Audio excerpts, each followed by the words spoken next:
Our owl pick this month is Kent Larson. Kent is an attorney who specializes in strategic partnerships among many other things. Today he's going to talk to us about the pros and cons and things to think about when doing a strategic partnership. In many years of helping companies grow and build value, I've learned that strategic alliances can be the fastest, the least expensive way for companies to achieve critical business objectives.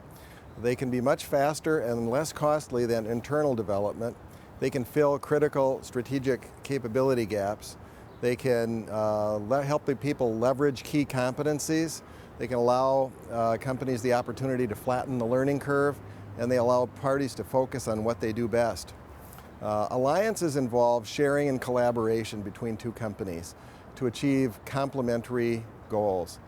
Collaboration can involve a variety of factors. They can be multifaceted arrangements involving things like technology, product development, production, marketing, market channels, funding, equipment, any number of things that they can share and collaborate on.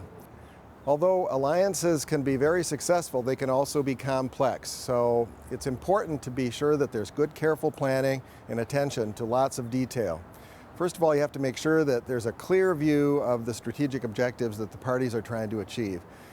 You have to make sure that the objectives are compatible and that there aren't hidden agendas on the part of either one of the parties.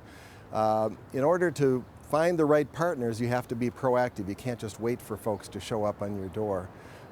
You have to look at the corporate cultures and make sure that you've dealt with the compatibility and make sure that you're planning for the compatibility of those cultures. You have to plan for all time periods. It has to work in the short term, medium term, and the long term.